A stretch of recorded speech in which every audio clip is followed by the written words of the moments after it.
The alarm wasn't what woke Zara Mitchell. It was the sound of her own heartbeat echoing like thunder in her skull, mixed with something far more terrifying. Complete and utter silence where her cramped studio apartment's usual morning chaos should be. Her eyes snapped open to reveal an impossible sight, a ceiling painted with actual gold leaf supported by marble columns that belonged in a European palace. This wasn't her peeling paint and water stains. This was wealth beyond imagination. "What the hell?" she whispered, her voice catching as silk sheets worth more than her monthly salary slipped through her trembling fingers. The panoramic windows revealed Manhattan sprawling beneath her like a glittering jewel box, the morning sun casting diamonds across what had to be the most expensive real estate in the city. She was easily 50 floors up, in a penthouse that screamed Billionaire's playground. But that wasn't the heart-stopping discovery.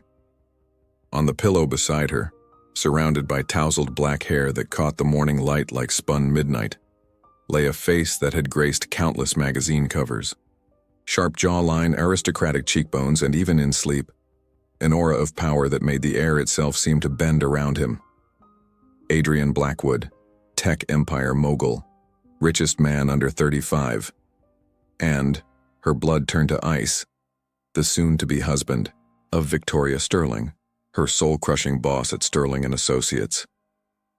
"This is not happening," Zara breathed, fragments of memory crackling through her mind like lightning strikes.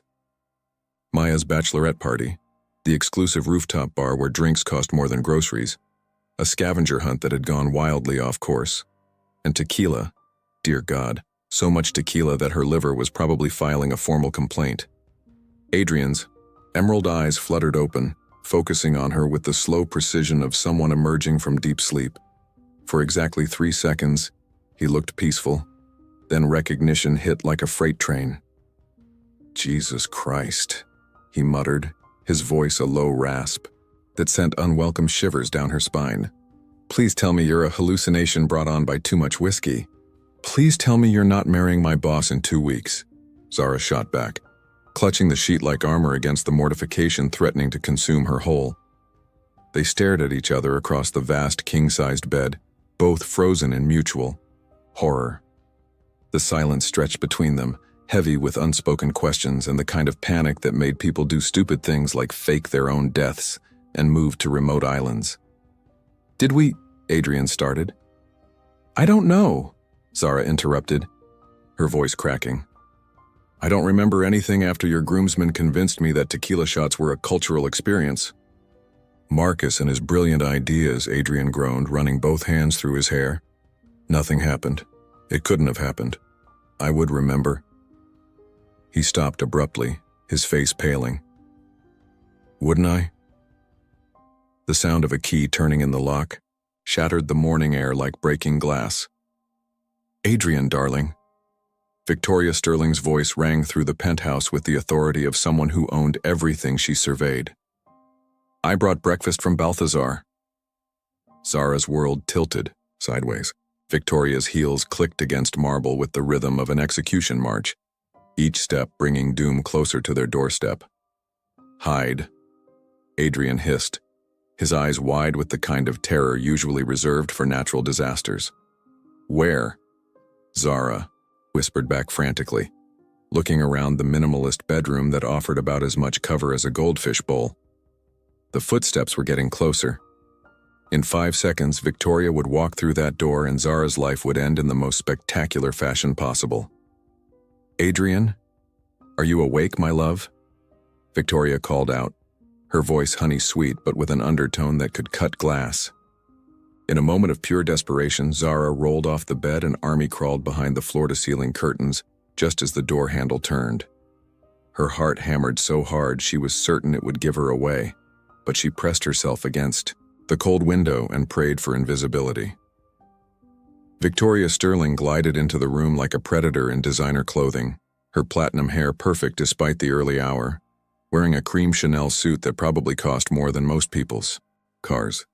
"Good morning, beautiful," she purred, and through a gap in the curtain, Zara watched her boss lean down to kiss the man who was supposed to be her future husband. "You look interesting. Wild night with the boys?" From her hiding spot, Zara could see everything reflected in the massive mirror across the room. Victoria's perfectly manicured fingers traced Adrian's jawline with possessive familiarity, and something twisted uncomfortably in Zara's chest. Something that felt dangerously like jealousy, which was insane. She didn't even know this man. Did she? Rough night celebrating with Marcus and the crew. Adrian managed, his voice steady despite the chaos erupting in his mind. You know how those investment bankers get when they start reminiscing about their Harvard days. Victoria's laugh tinkled like expensive crystal, beautiful, but sharp enough to cut. Darling, you smell like a distillery exploded in a perfume factory. She moved closer to the bed and Zara held her breath so hard her lungs burned. What's this perfume? It's floral, not your usual cologne. Behind the curtains, Zara's eyes widened in horror. She was wearing Maya's signature jasmine perfume, the one that clung to everything like a desperate ex-boyfriend. Must be from the bartender, Adrian said smoothly, though sweat beaded on his forehead. She was very enthusiastic about her craft cocktails. Victoria's heels clicked as she circled the bed like a shark scenting blood. Well, shower. Quickly. We have the final cake tasting at 11, then lunch with my father to discuss the prenup amendments. Prenup amendments. The words hit Zara like a slap. Of course there was a prenup. This was business as much as romance. A merger of empires wrapped in white silk and fairy tale dreams. Actually, Adrian said, sitting up with careful casualness, I was thinking of working out first. Clear my head before such an important day. In your home gym? Victoria's voice sharpened with suspicion. Since when do you work out hungover? Since I realized I want to look perfect for my beautiful fiancé, Adrian replied, and even hidden behind curtains, Zara could hear the smile he forced into his voice. Victoria's expression softened, visible in the mirror. You always know exactly what to say. She leaned down for another kiss, longer this time, and Zara felt something ugly twist in her stomach. Don't be too long. And Adrian, drink some water. You look pale. The moment Victoria's heels clicked out of the bedroom, Zara practically exploded from behind the curtains like a jack-in-the-box powered by pure panic. I need to get out of here, she whispered urgently, frantically searching for her clothes. This is a disaster of biblical proportions. Agreed, Adrian said, leaping from the bed with athletic grace. But first, he caught her arm gently, his touch sending an electric shock through her system. We need to figure out what happened last night. Does it matter? Zara pulled away, her skin still tingling where he'd touched her. What matters is that your fiancé is in your kitchen making breakfast while I'm hiding in your bedroom like some kind of what? Adrian's eyes flashed with something dangerous. Mistress? One night stand? Because I can. Assure you I don't make a habit of what? Sleeping with your employees? The words tumbled out before Zara could stop them, sharp with hurt she had no right to feel. I don't even know you, Adrian said quietly, but his eyes said something different. Something that made her pulse race and her knees weak. Exactly, Zara said, grabbing her dress from the designer chair. So let's keep it that way. She headed for what she hoped was a bathroom, but Adrian caught her hand. Wait. His voice was softer now, almost vulnerable. There's something else. Something I remember from last night. Zara's heart stopped. What? You saved me, he said simply. What are you talking about? Adrian ran his free hand through, his hair looking younger suddenly, less like the untouchable billionaire and more like a man carrying the weight of the world. At the bar, some photographer was getting aggressive, trying to get compromising shots for the tabloids. You threw a drink in his face and told him to pick on someone his own size. The memory flickered back like a candle flame in darkness. The sleazy photographer with his telephoto lens, Adrian looking trapped and desperate, and her own righteous anger boiling over. I don't like bullies, Zara said quietly. Neither do I. Adrian's thumb traced across her knuckles and she shivered. "Thank you."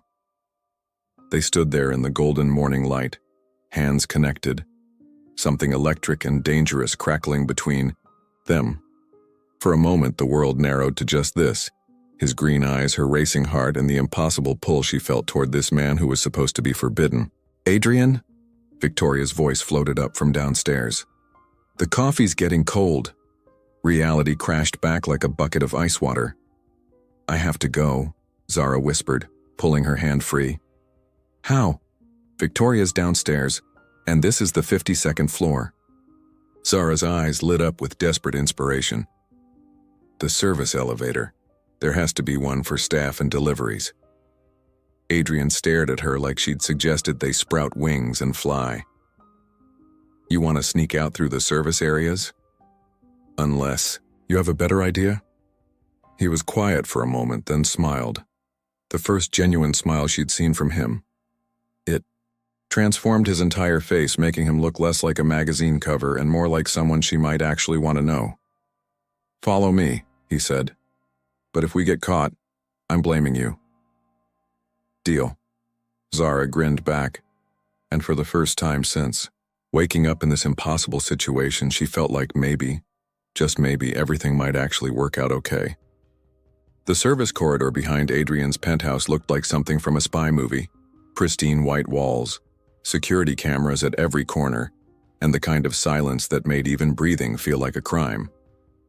Zara had managed to slip into her emerald dress, though her heels dangled from her fingers like evidence of last night's poor decisions. "This is insane," she whispered as Adrian led her through a maze of passages she never knew existed in Manhattan's most exclusive building.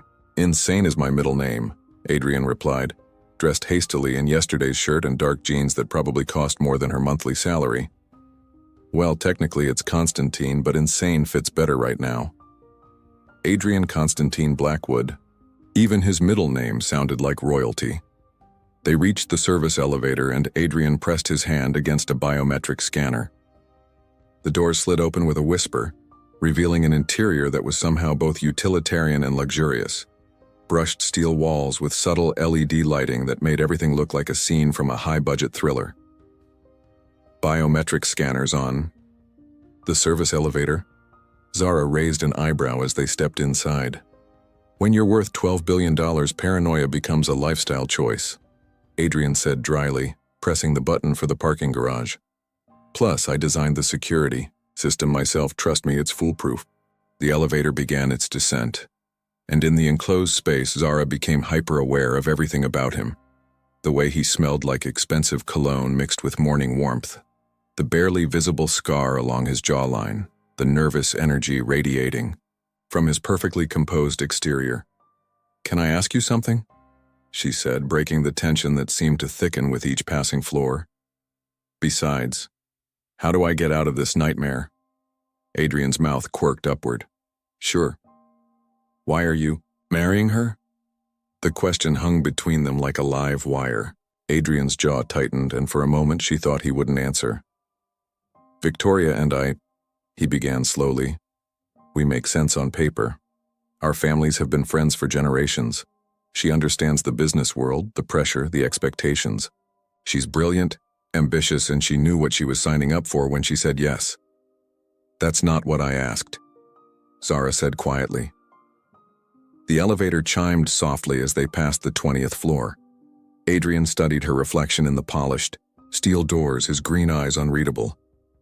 "Love is a luxury I can't afford," he said finally.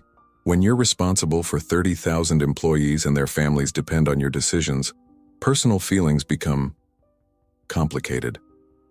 "That's the most depressing thing I've ever heard," Zara said, and meant it. "Is it?" Adrian turned to face her fully, and the intensity in his gaze made her pulse stutter. "What about you? Why isn't someone like you already taken?" Heat crept up her neck. "Someone like me? Beautiful. Brave enough to throw drinks at paparazzi. Smart enough to figure out escape routes in crisis situations." His voice dropped lower. "Kind enough to care about a stranger's problems. The elevator suddenly felt very small and very warm. "I'm focusing on my career," Zara said, her voice slightly breathless. "Dating is complicated when you're trying to prove yourself in a male-dominated industry." "Sterling and Associates," Adrian nodded. "Corporate law." Victoria mentioned she hired someone brilliant from NYU last year, someone who'd been working their way through school and graduated summa cum laude, despite having to take care of a sick parent. Zara's eyes widened. "She told you that?" "She said you reminded her of herself at that age. Hungry, determined, willing to sacrifice everything for success." Adrian's expression grew thoughtful. "She respects that kind of drive." "Great," Zara muttered.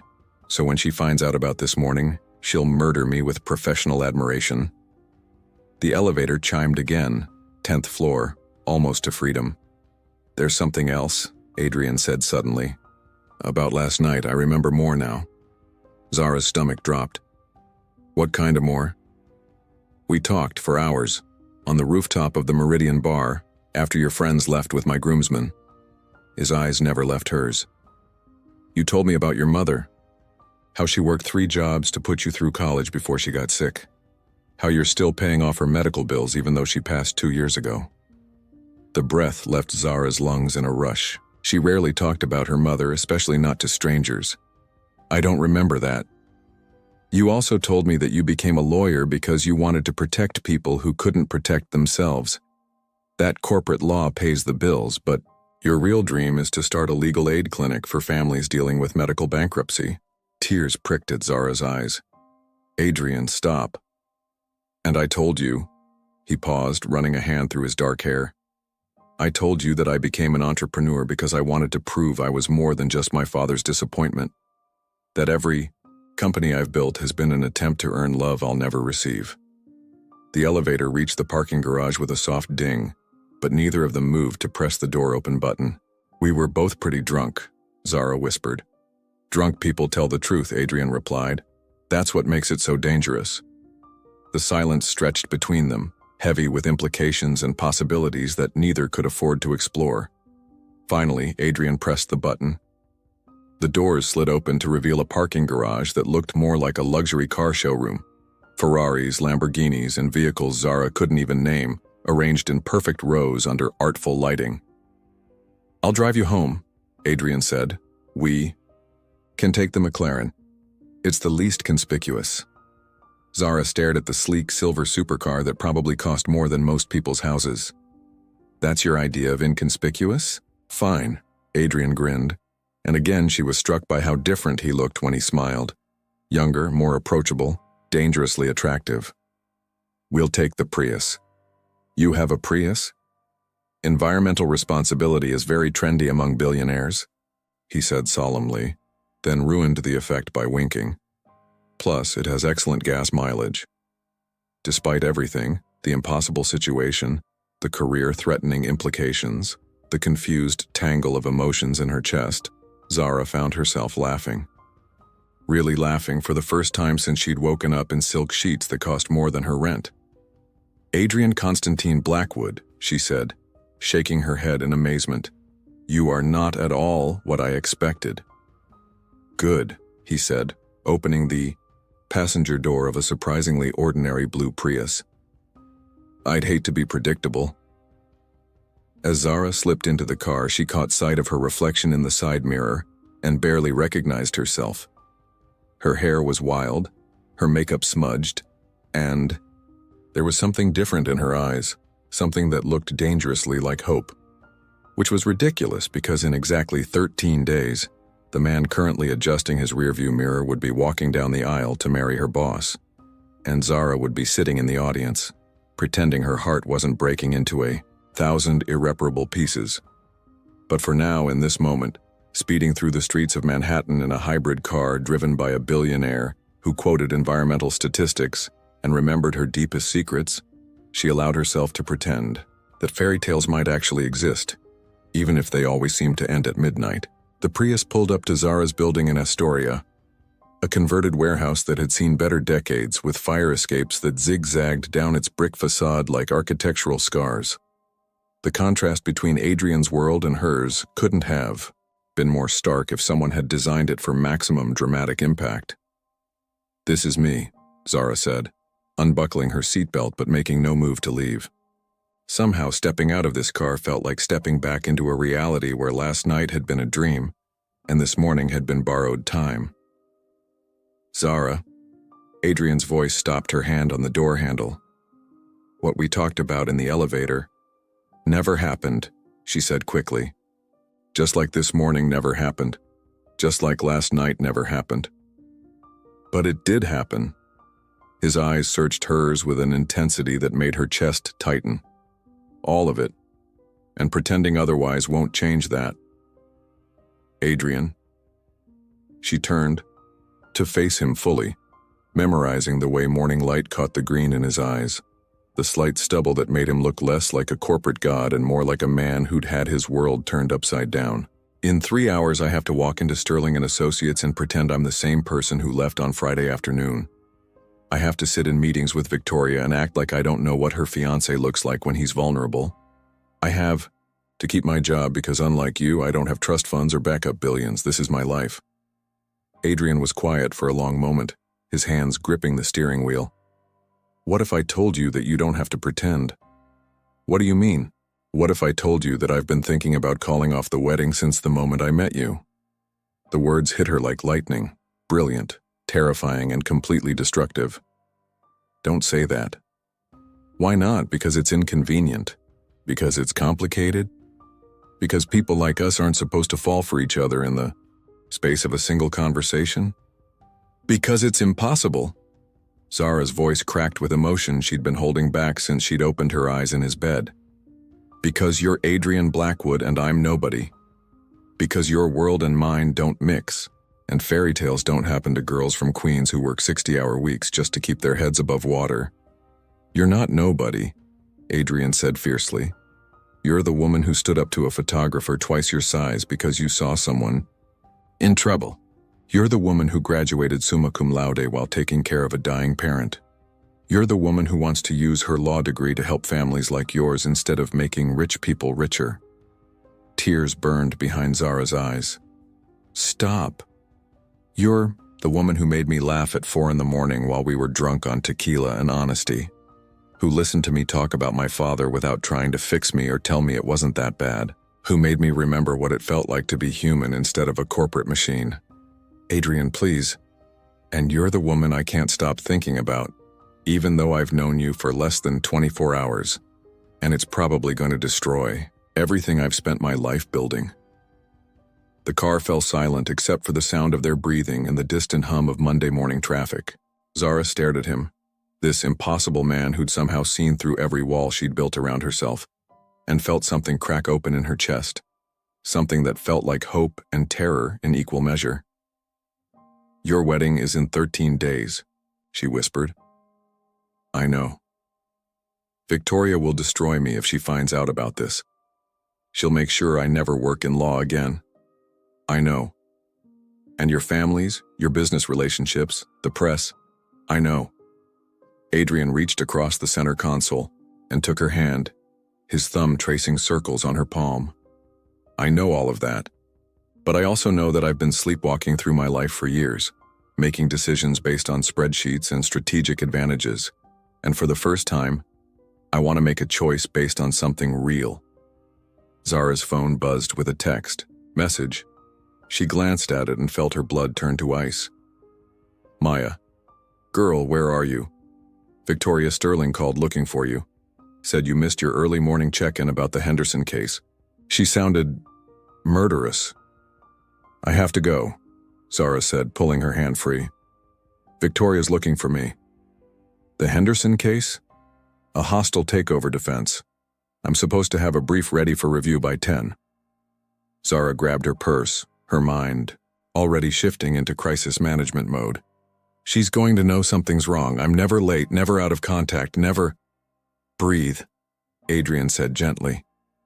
"You'll handle it. You're brilliant, remember? Summa cum laude." Despite everything, Zara smiled. "How do you do that?" "What?" "Make everything seem possible when it should feel impossible." Adrian's smile was soft and sad and full of promise. Maybe because when I'm with you, impossible feels like the only thing worth believing in. Zara leaned across the console and kissed him. It was supposed to be quick, a goodbye, a moment of madness before reality crashed back. Instead, it was everything, tender and desperate and full of all the words they couldn't say. When they broke apart, both were breathing hard. 13 days, she whispered against his lips. 13 days, he agreed. This is crazy. Completely insane. It's going to end badly. Probably spectacularly. I should walk away right now. You should. Neither of them moved. Outside, Manhattan continued its relentless Monday morning dance, but inside the Prius time seemed suspended, full of possibility and heartbreak and the kind of love that destroyed kingdoms in poetry and built them in dreams. Finally, Zara pulled away. I have to go. I know. She opened the car door and stepped onto the sidewalk, her heels clicking against concrete that felt strangely unreal after the morning's surreal intimacy. Zara, Adrian called after her. She turned back. What we have, whatever this is, it's worth fighting for. Even if it costs us everything? Adrian's eyes were steady, certain, and absolutely terrifying in their honesty. Especially then. Zara watched him drive away, the Prius disappearing into traffic like a blue ghost, taking with it the most dangerous morning of her life. She stood on the sidewalk for a long moment, her lips still tingling from his kiss, her heart racing with possibilities that could either save her or destroy her completely. Then she straightened her shoulders, smoothed her emerald dress, and walked into her building to prepare for the performance of her lifetime, pretending that Adrian Constantine Blackwood hadn't just turned her entire world upside down with a single kiss and a promise that felt like a prayer. But as she climbed the stairs to her studio apartment, one thought echoed in her mind with the persistence of a heartbeat. 13 days. 13 days to decide if fairy tales were worth the price of everything she'd worked to build. 13 days to choose between safety and the kind of love that happened once in a lifetime. 13 days to figure out if she was brave enough to believe in impossible things. Sterling and Associates occupied 3 floors of a gleaming midtown tower, its glass-walled conference rooms and marble reception areas designed to intimidate opposing counsel and impress billionaire clients. Zara had always felt proud walking through those polished corridors, knowing she'd earned her place through sheer determination and countless 18-hour days. Today, she felt like a fraud in expensive shoes. Zara! Maya's voice carried across the bustling reception area. Thank God you're alive. Victoria's been asking for you every 15 minutes since 8 a.m. Maya Rodriguez had been Zara's anchor since their first day at the firm. Brilliant, loyal, and possessed of an uncanny ability to read office politics like a GPS navigation system. If anyone could help Zara navigate this disaster, it was Maya. Where is she now? Zara asked, accepting the oversized coffee Maya pressed into her hands like a lifeline. Conference room B with the Henderson team. But Z... Maya's dark eyes narrowed with concern. You look like you've been hit by a very expensive truck. What happened at the bachelorette party? Last I remember, you were doing tequila shots with those investment banker guys who claimed they invented cryptocurrency. The memory of Adrian's groomsmen, Marcus and his crew, flashed through Zara's mind. Long story. Did Victoria say why she was looking for me? Something about the Henderson brief needing emergency revisions. Apparently, the other side made a surprise move on Friday afternoon. Maya paused, studying Zara's face with the intensity of a detective. Are you sure you're okay? You seem different. Different. If Maya only knew how radically different everything had become in the space of 12 hours. I'm fine, Zara lied smoothly. Just tired. You know how these parties get. The elevator dinged, and Victoria Sterling emerged like a force of nature wrapped in Armani. At 45, she was everything Zara aspired to be.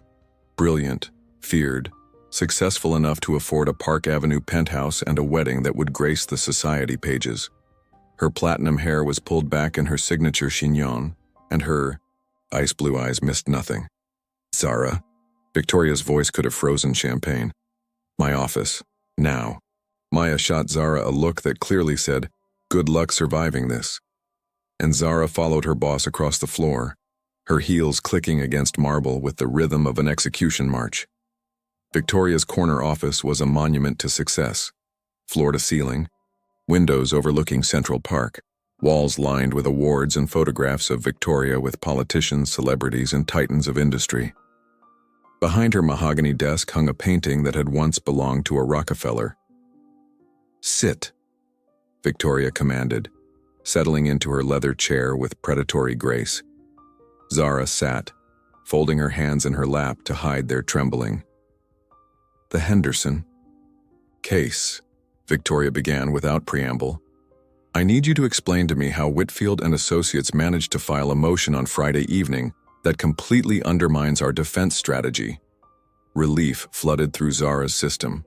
This was about work, complicated, high-stakes work, but still just work. They must have found something in the discovery materials we missed. I can review. I already reviewed everything. Victoria's eyes were laser-focused. There's nothing in the official discovery that could have given them this ammunition, which means they have inside information. The office suddenly felt very cold.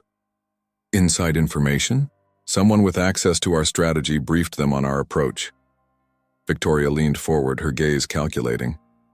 Someone who knew exactly which arguments we were planning to make and how to counter them. Zara's mind raced. "Victoria, if you're suggesting that someone on our team..." "I'm not suggesting anything, I'm stating facts." Victoria opened a file folder and slid several documents across the desk. "These are phone records, email logs, security footage from the building." Zara stared at the papers without really seeing them, her heart hammering against her ribs. "You're investigating your own team?" "I'm protecting my firm." Victoria's voice was arctic. "And my reputation. This wedding has brought unprecedented attention to Sterling and Associates. Every move I make is being scrutinized by the press, by competitors, by people who would love to see me fail." The mention of the wedding made Zara's stomach lurch.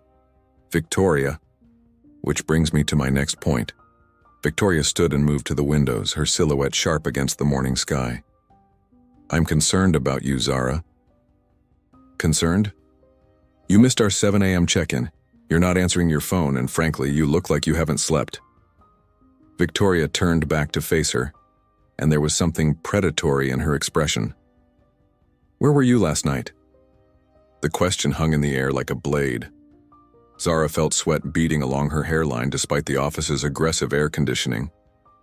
"At Maya's bachelorette party," she said carefully. "I told you about it on Friday." "Yes, you did. At the Meridian Bar, correct?" "Among other places." The truth, carefully edited. "Interesting." Victoria moved back to her desk but didn't sit.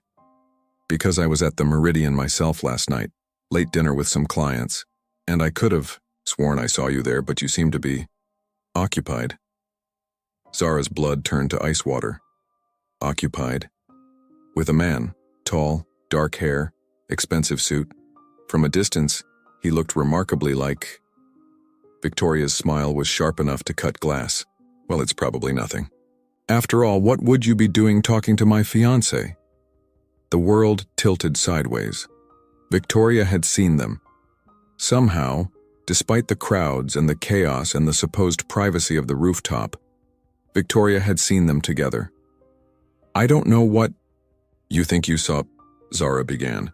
"Oh, I know exactly what I saw." Victoria perched on the edge of her desk, suddenly casual, which was somehow more terrifying than her previous formality. "The question is, what are you going to do about it?" "Victoria, I can explain." "Can you? Because from where I sit, it looks like my star associate spent the evening getting cozy with my future husband. And now, mysteriously, our biggest case has been compromised by someone with inside access." Victoria's eyes glittered with cold calculation. "That's quite a coincidence." "You think I'm the leak?" Zara's voice cracked with disbelief. "Victoria, I would never. Wouldn't you?" Victoria stood and began pacing, her heels clicking against hardwood with military precision. Ambitious young lawyer gets close to powerful man. Powerful man has access to information that could benefit competing firms. It's hardly an original story. That's not what happened. Then tell me what did happen. Zara stared at her boss. This woman she'd admired, respected, tried to emulate, and realized she was trapped. Tell the truth and destroy Adrian's engagement, her own career, and probably several lives in the process. Lie and let Victoria believe she was capable of corporate espionage and personal betrayal. Nothing happened, she said quietly. I met your fiancé briefly at the bar. We had a polite conversation about the wedding, that's all. Victoria studied her for a long moment, and Zara felt like a specimen under a microscope. I see. Victoria returned to her chair. Well, then you won't mind if I ask Adrian about this conversation when I see him this afternoon? Panic clawed at Zara's throat. Of course not. Excellent. Victoria's smile was winter incarnate. In the meantime, I'm reassigning you from the Henderson case. You'll be working exclusively on wedding preparations. Wedding preparations? Vendor coordination, guest list management, seating arrangements, all the tedious details that require someone I can trust implicitly. Victoria's eyes never left Zara's face. Someone who understands the importance of loyalty. Someone who knows that crossing me would be inadvisable. The message was crystal clear. Victoria suspected something, and she was placing Zara exactly where she could watch her every move while simultaneously reminding her of what was at stake. I understand, Zara managed. I'm sure you do. Victoria picked up her phone, effectively dismissing her. Oh, and Zara, the wedding is in 12 days. I trust you'll make sure everything goes smoothly. 12 days. One day closer to the impossible. Choice between love and survival. Zara stood on unsteady legs and walked to the door, feeling Victoria's gaze burning into her back. One more thing, Victoria called out just as Zara reached for the handle. Zara turned back. Adrian will be stopping by this afternoon to review the final catering menu. I'm sure you'll be the picture of professionalism when you see him. The bar trap was complete. Victoria was forcing her to face Adrian while under direct surveillance, testing her reactions, watching for any sign of the connection that could destroy them both. Of course, Zara said, proud that her voice remained steady. Wonderful. I do so admire dedication in my employees. Zara escaped into the hallway on legs that felt like water, her heart racing and her mind spinning with the implications of what had just happened. Victoria knew something, maybe not everything, but enough to be dangerous. And now she was deliberately orchestrating a confrontation that could expose the truth. 12 days until the wedding. One afternoon until she had to see Adrian again, while pretending her world hadn't shifted on its axis. And somewhere in between, she had to figure out how to protect the man she was falling in love with from the woman who had the power to destroy them both. The game had begun, and Victoria Sterling never lost. 3 hours. That's how long Zara had to prepare for the most important performance of her life before Adrian walked through the doors of Sterling and Associates. 3 hours to figure out how. To look at the man she was falling in love with and pretend he was nothing more than her boss's fiancé.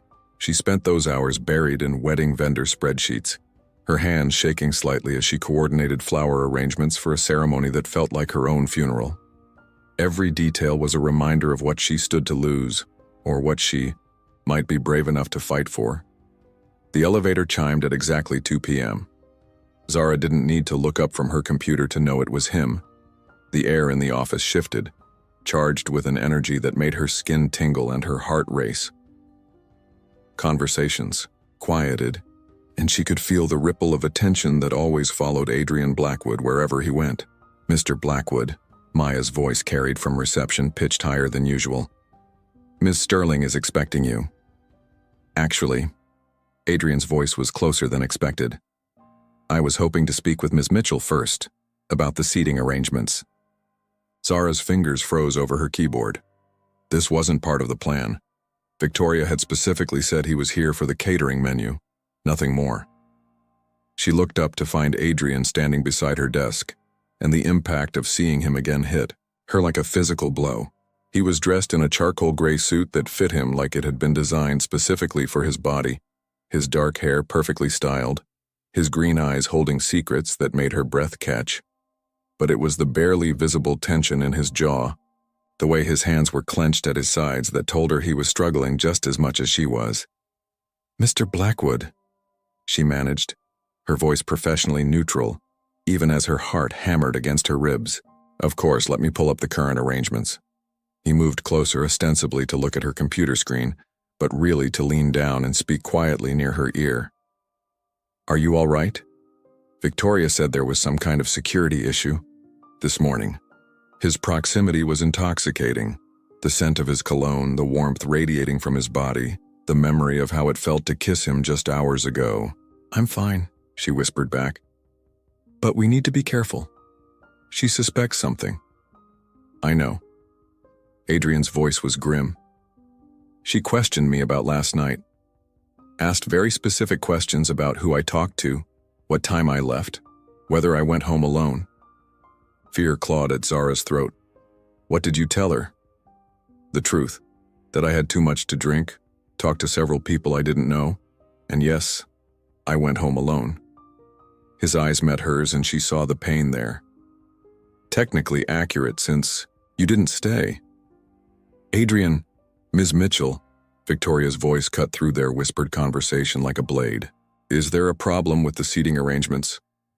Zara's blood turned to ice. Victoria was standing in the doorway of her office, her ice blue eyes taking in every detail of the scene, Adrian leaning over Zara's desk, their heads close together, the tension crackling between them like electricity. "No problem at all," Zara said, forcing her voice to remain steady. "Mr. Blackwood was just asking about the placement of his college friends. How thoughtful of him to take such personal interest in the details." Victoria's smile was sharp enough to cut diamonds. "Adrian, darling, shall we review the catering menu? I'm sure Ms. Mitchell has everything under control here." "Actually," Adrian said, straightening to his full height, "I was hoping to discuss something with both of you." Victoria's eyebrows rose slightly. "Oh?" Adrian looked around the open office space where at least a dozen associates and support staff were pretending not to listen to every word. "Perhaps somewhere more private?" Victoria's expression shifted, becoming almost predatory. "Of course, my office." The walk to Victoria's corner office felt like a march to the gallows. Zara's legs felt unsteady beneath her, and she was hyper-aware of Adrian walking beside her, Victoria leading them like a general commanding troops. Once inside, Victoria closed the door with deliberate precision and moved to stand behind her desk, a power position that left Adrian and Zara facing her like defendants before a judge. "Well?" Victoria folded her hands and waited. Adrian took a deep breath, and Zara knew with sudden, terrifying certainty that he was about to destroy everything. "Victoria," he began, his voice steady despite the magnitude of what he was about to do. "I need to call off the wedding." The silence that followed was deafening. Victoria didn't move, didn't speak, didn't even blink. She simply stared at Adrian with the kind of stillness that preceded volcanic eruptions. "I'm sorry," she said finally, her voice dangerously quiet. "I must have misheard you. Because for a moment it sounded like you said you wanted to call off our wedding, 12 days before the ceremony, after sending invitations to 300 people, after booking the plaza, after my dress was featured in Vogue. I know how this sounds." "Do you?" Victoria's voice rose slightly, the first crack in her perfect composure. "Do you have any idea what you're saying? What this would do to me? To my reputation? To my business?" "Victoria, please, is this about her?" Victoria's gaze snapped to Zara like a laser sight finding its target. "About your little conversation at the Meridian bar?" Adrian stepped slightly in front of Zara, a protective gesture that didn't go unnoticed. "This is about me, about the fact that I can't marry you when you what?" Victoria's eyes glittered with dangerous fury. "When you've fallen for my employee, When you've decided to throw away everything we've built together for someone you met at a bar? When I realized that marrying you would be the biggest mistake of my life, Adrian said quietly. For both of us.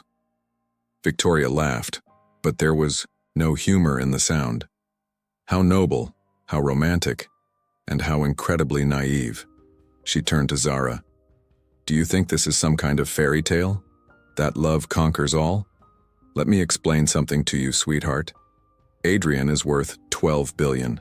That comes with responsibilities, expectations, and pressures that would crush someone like you. Victoria. Adrian's voice held a warning. No, let me finish. Victoria's smile was winter incarnate. You think you know him? You think one night of drunk confessions makes you soulmates? Adrian has never been without wealth, without power, without the ability to buy his way out of any problem. The moment real life hits, and it will hit, he'll remember who he really is, and you'll be left with nothing.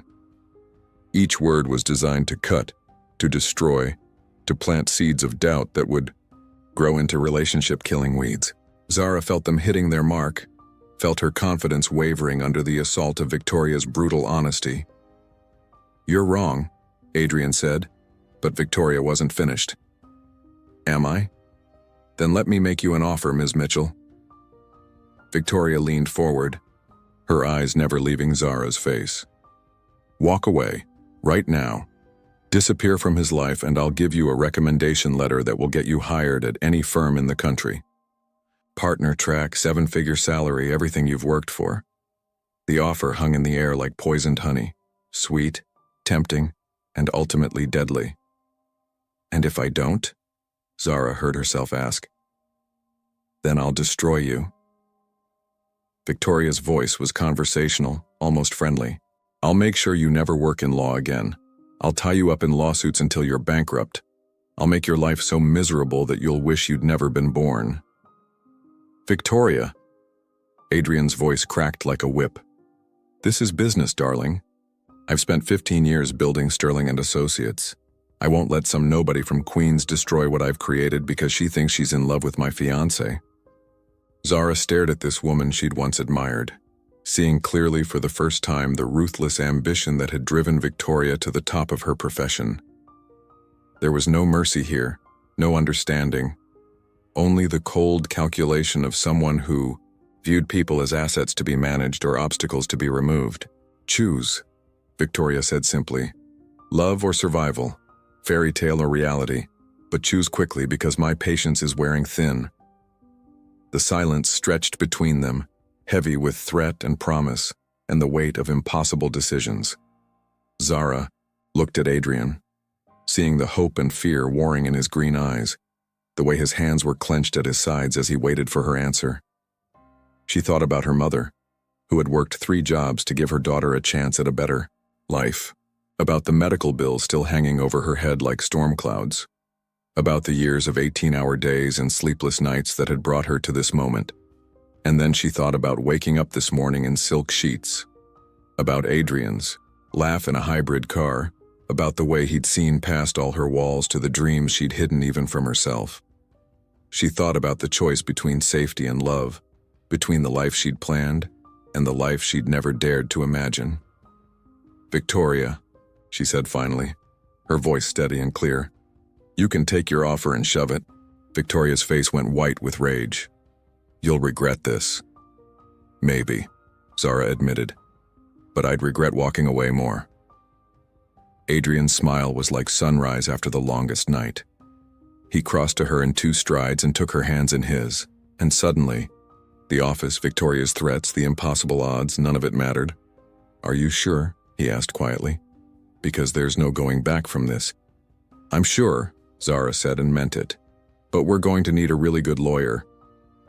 Adrian laughed, actually laughed, in the face of Victoria's fury. I think I know someone. This isn't over, Victoria said, her voice deadly quiet. You're right, Adrian agreed, turning to face her. It's just beginning. Epilogue. 6 months later, the legal aid clinic in Brooklyn wasn't much to look at, a converted storefront with mismatched furniture, and a coffee machine that had seen better decades. But it was theirs, funded by Adrian's investment and staffed by Zara's passion for justice. Mitchell and Associates, Maya said, admiring the fresh paint on the window. Has a nice ring to it. Mitchell, Blackwood and Associates, Adrian corrected, wrapping his arms around Zara from behind. We're partners in everything now. Zara leaned back against his chest, still amazed by the turn her life had taken. Victoria had made good on her. Threats, the lawsuits, the character assassination, the attempt to destroy her reputation. But Adrian had been right. They'd found a really good lawyer. Several of them, actually. Any word from the PI about Victoria's latest scheme? Zara asked. Nothing we can't handle, Adrian said, pressing a kiss to the top of her head. Besides, I heard through the grapevine that she's engaged again, some oil executive from Texas. Poor bastard, Maya muttered. Speaking of engagements, Adrian said, and Zara felt him shift behind her. When she turned around, he was down on one knee, holding a ring that caught the afternoon light like captured starfire. Adrian, No, we said we'd wait, he said, his eyes bright with love and laughter. I know we agreed to take things slow and be practical. But Zara Mitchell, you saved my life in more ways than one. You made me remember what it feels like to be human. You showed me that love isn't a luxury. It's the only thing that makes any of this worthwhile. Tears blurred Zara's vision as she looked down at this impossible man who had turned her world upside down with a single morning in silk sheets. Will you marry me? He asked. Will you build this crazy, beautiful, imperfect life with me? Yes, she said, laughing through her tears. Yes, 1,000 times yes. As Adrian slipped the ring onto her finger, Zara caught sight of their reflection in the clinic window. A billionaire and a girl from Queens who had chosen love over safety, dreams over security, and each other over everything else. It wasn't a fairy tale ending. It was better. It was real.